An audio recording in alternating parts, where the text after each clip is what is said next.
तो दोस्तों आज का जी ये टॉपिक है, ये सबसे बड़ा हॉट टॉपिक है आप लोगों के लिए, क्योंकि पिछले 3-4 महीने से आप सबका बहुत ज्यादा कमेंट आ रहा है कि आपके दुकान का क्या हुआ। मैंने जो स्टोर ओपन किया था MJ टेक वर्ल्ड के नाम से, आप लोगों को पता होगा, तो उस दुकान का क्या हुआ, आप लोगों का बहुत कमेंट आ रहा है। तो आज इसी के विषय में ये वीडियो है। मैं आप लोगों को बताता हूँ दुकान आखिर हुआ क्या दुकान बंद हो चुका है या फिर दुकान खुला हुआ है। अगर खुला हुआ है तो इतने दिनों से वीडियो वगैरह क्यों नहीं आ रहा है ना, आप लोग का बहुत बड़ा डाउट है। तो चलिए वीडियो को शुरू करते हैं, उससे पहले चैनल को सब्सक्राइब कर लेना। तो दोस्तों मैं बताना चाहूंगा, सबसे पहले आप लोग ये समझो कि मैंने वो दुकान क्यों खोला था, आखिर वो स्टोर ओपन करने का रीजन क्या था, क्यों खोला। क्योंकि मेरा तो भाई सोशल मीडिया आज की डेट में बहुत अच्छा खासा चल रहा है, खोलने का कोई रीजन ही नहीं बनता दुकान वगैरह। हम दुकान से कितना ही कमा लेंगे, मतलब महीने में मैं इतना भी नहीं कमा सकता कि मेरा एक स्पॉन्सर का जो प्राइस है उसको भी वो मेकअप कर पाए। तो कोई रीजन नहीं है खोलने का। आखिर क्या रीजन था जिसके वजह से मैंने वो स्टोर ओपन किया था। तो वो दुकान खोलने का दोस्तों सबसे बड़ा जो कारण था वो ये था कि दोस्तों वो दुकान मैंने खोला था अपने पापा के लिए, अपने फादर के लिए। दोस्तों मेरे पापा जो है पहले साइकिल रिपेयरिंग का स्टोर था उनका, पहले दुकान करते थे, अब वो दुकान वो बंद हो चुका है। तो पापा मेरे घर पे ही बैठे रहते हैं, ऐसा कुछ उनका काम है नहीं। जो घर का ही छोटा मोटा काम होता है, सामान लाना, ये लाना वो लाना, तो वहीं से वो थोड़ा बहुत क्या करते हैं। तो घर पे बैठे बैठे उनका टाइम नहीं कटता है, क्योंकि भाई समझ रहे हो ना, दिन का 12 घंटा कटना बहुत मुश्किल है। चलो रात तो सो करके कट जाता है, लेकिन दिन वाला, तो इसीलिए वो दुकान खोला था ताकि पापा वहां पर जाकर के एज ए मालिक आप मान सकते हैं कि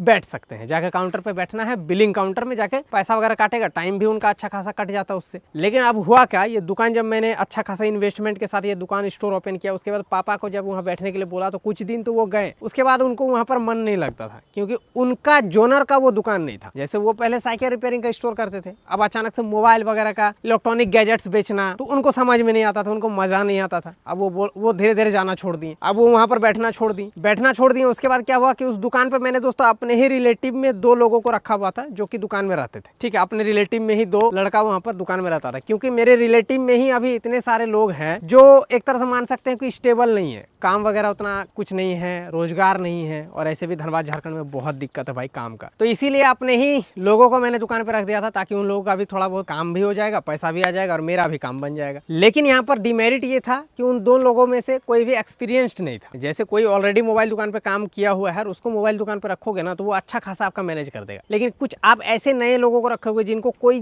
जरा सा भी ये नहीं है, मतलब एक्सपीरियंस नहीं है, वो दुकान सही तरीके से नहीं चला पाएगा, वो कस्टमर को अच्छे तरीके से नहीं समझा पाएगा। अब मैं भी यहाँ पर मजबूर था, मैं अपने लोगों को हटा भी नहीं सकता, और नया अगर मैं एक्सपीरियंस बंदा रखता तो उसका अलग सैलरी देना पड़ेगा, फिर 2 अपने रिलेटिव का अलग सैलरी देना पड़ेगा। तो भाई इतना तो इनकम भी होना चाहिए ना, जहाँ प्रॉफिट ही नहीं है। अगर प्रॉफिट ना भी हो तो कम से कम न्यूट्रल रहे, जितना मेरा आ रहा है उतना जाए तो कोई दिक्कत नहीं, घर से पैसा नहीं लगना चाहिए, है ना। कोई भी बिजनेस कोई लॉस करके तो नहीं खोलता है। तो ये एक मजबूरी था, किसी को रख भी नहीं पाता था और उनको हटा भी नहीं पाता था। अब दुकान में क्या होता था, कस्टमर वगैरह आता था तो वो लोग अच्छे तरीके से कन्विंस नहीं कर पाता था, अच्छे तरीके से समझा नहीं पाता था, बातचीत कर नहीं पाता था। तो इससे भी बहुत ज्यादा एक जो है निगेटिव इंपैक्ट पड़ रहा था। बहुत सारे लोगों का मेरे पास मेल आता था, कमेंट आता था कि आपका स्टाफ सही नहीं है, आप थोड़ा उनको सुधारो, बात करने का तमीज नहीं है, ये नहीं है, वो नहीं है, मतलब बहुत सारा इश्यूज खड़े होते थे। तो ये हो गया दोस्तों दूसरा रीजन। पहला है कि पापा नहीं बैठने लगे, दूसरा ये है कि अपने ही रिलेटिव में ही थे जो कि दुकान में थे और वो एक्सपीरियंस्ड नहीं थे। अब दोस्तों मैं बताना चाहूंगा दुकान अब क्या हुआ। दोस्तों दुकान बंद हो चुका है, मैं आप लोगों को क्लियर एंड कट बता रहा हूँ। आज से 3 महीने पहले ही दुकान बंद हो चुका है। मैं नहीं चाहता था कि ये वाला वीडियो मैं अपने चैनल पर डालूं और लोगों को बताऊं, क्योंकि मैं हमेशा ऐसा ट्राई करता हूँ कि कुछ ऐसी चीजों का आप लोगों के साथ शेयर करने की कोशिश करता हूँ जिससे आपको मोटिवेशन मिले, कि ना कि डीमोटिवेशन। इसलिए मैं ये चीज नहीं बता रहा था कि आप लोग कहीं ना कहीं सोचते थे कि मनोज भाई ने यूट्यूब के जरिए एक बिजनेस भी ओपन किया और फिर मैं बता रहा हूँ कि ये दुकान मैंने बंद कर दिया, तो कहीं ना कहीं आप लोग को लगेगा चला नहीं पाया ये वो। लेकिन आप लोग कारण समझो। अब थर्ड कारण जो है सबसे बड़ा, ये दुकान बंद करने का जो सबसे बड़ा कारण, वो है कि ये दुकान नहीं एक यूट्यूब ऑफिस बन गया था। हाँ दोस्तों, आप लोगों को थोड़ा बुरा लगेगा, लेकिन परेशानी होता है भाई। ठीक है, क्या होता था पता है, बाहर से बहुत सारे बिहार, यूपी, दिल्ली, मुंबई, अलग अलग जगह से बहुत दूर दूर से लोग आ जाते थे दुकान पे। और सबसे बड़ा जो रीजन है वो है मनोज जैसे मिलने के लिए। भाई दुकान है, स्टोर है, वहां पर हमें सामान बेचना है, दुकान में बिजनेस करना है, ना कि यूट्यूब ऑफिस है। वहां पर लोग आ जाते थे यूट्यूब से रिलेटेड कुछ जानना है या तो मनोज भाई से मिलना है। सबसे बड़ा कारण है मनोज जैसे हमें मिलवा दो, एक वीडियो बना लेंगे, फोटो खिंचवा लेंगे। अब मैं तो वहां पे नहीं रहता था, क्योंकि मैं दुकान में कैसे रहूं, मेरा तो यूट्यूब है, 2 चैनल हैंडल करना है, मेरे पास उतना समय नहीं है मैं दुकान में बैठूं। अब लोगों को समझना चाहिए था कि दुकान में हम नहीं रहते हैं, स्टाफ रहता है, लेकिन फिर भी लोग आते थे। अब आता था तो मेरे जो दुकान में रहते थे वो बोलता था कि मनोज ने यहाँ थोड़ी रहता है, उनके पास समय है कि वो दुकान में रहेगा। लेकिन फिर क्या है कि वो लोग हाथ जोड़ने लगे, तो कोई रोने लग गए कि बात करवा दीजिए, 1 मिनट फोन से ही बात करवा दीजिए, ये वो। अब क्या होता था कि फिर मेरे रिलेटिव में जो दुकान में थे वो फोन करते थे कि थोड़ा सा बात कर लो, बहुत दूर से आया है। अब मैं कैसे ना बात करूं, बात तो करना पड़ेगा। फिर बात करते थे। तो आप समझ के देखो, रोज अगर मैं मान लीजिए कुछ काम पे हूँ, अपने पर्सनल लाइफ में कहीं बिजी हूँ, वीडियो शूट कर रहा हूँ, उस टाइम फोन आए कि यहाँ से बहुत दूर से आ गया है लड़का, रो रहा है, थोड़ा बात कर लो, तो बात करना पड़ेगा। अब ऐसे ऐसे अगर दिन भर में 5-5 मिनट सबसे बात करता रहूं तो कैसे हो पाएगा। और बात ये भी है कि भाई फ्री हम लोग नहीं रहते ना, सबसे बड़ा कारण ये है। हम तो ऐसा मतलब कि ऐसा नहीं है कि हम आराम से बैठे हुए हैं, कुछ मेरा काम नहीं है, हाँ फोन आ रहा ठीक है बात कर लेते, ऐसे नहीं होता है ना। अपना पर्सनल लाइफ में इतना सारा काम है कि मैं क्या बताऊं आपको, ठीक है। मैं सिर्फ यूट्यूब नहीं करता हूं, मेरा घर का भी काम है। आज के डेट पे पूरा घर संसार मैं ही चला रहा हूं, सब कुछ मुझे ही करना होता है। अपना पर्सनल लाइफ भी है, कभी डॉक्टर के पास जाना है, कभी ज्योति को लेके जाना है, सबका पर्सनल लाइफ भी तो है। अब कहीं पे मान लीजिए हॉस्पिटल में हूँ, वहां पर बात करेगा कि मुंबई से आ गया है, रो रहा है, बात कर लो, तो होता है ना दिमाग डाइवर्ट होना, परेशानी होना। तो ये चीज एक सबसे बड़ा कारण था। ये तीनों में से सबसे बड़ा कारण जो था दुकान बंद करने का, ये यही था। लोग वहाँ सामान नहीं खरीदने आते थे, यूट्यूब वाले ही सूज लेकर आ जाते थे, या फिर बोलते थे मुझे बात करवा दो, मुझे मिलना है, मुझे फोटो खिंचवाना है। ये सबसे बड़ा कारण था। तो ये दुकान फाइनली मुझे बंद करना पड़ा, और आज से 3 महीना पहले ही मैंने दुकान ये बंद कर दिया है। आज मैं आप लोगों के साथ मैंने रिवील कर रहा हूँ, क्योंकि अभी मैं कहीं भी घूमने जाता हूँ, कोई मिलता है तो उनका सबसे बड़ा सवाल यही रहता है कि मनोज भाई आपका दुकान का क्या हुआ, तो उनको फिर बताना पड़ता। फिर वो पूछते क्यों बंद कर दिया, तो उनको फिर कितना रीजन बताऊँ। इससे अच्छा आपको वीडियो बना करके मैंने बता दिया, ताकि जो ये वीडियो देख लेगा उनको पता चल जाएगा क्यों बंद कर दिया, ठीक है। बहुत सारा कारण होता है। अब ये बंद कर दिया, इससे क्या हुआ पता है, मेरा बिजनेस मैंने जो एक स्टार्टअप किया था वो फेल हो गया। आप लोगों की नजर में तो फेल ही है, वो सक्सेस तो हुआ नहीं। तो देखिए फेलियर से ही सक्सेस मिलता है। बिजनेस के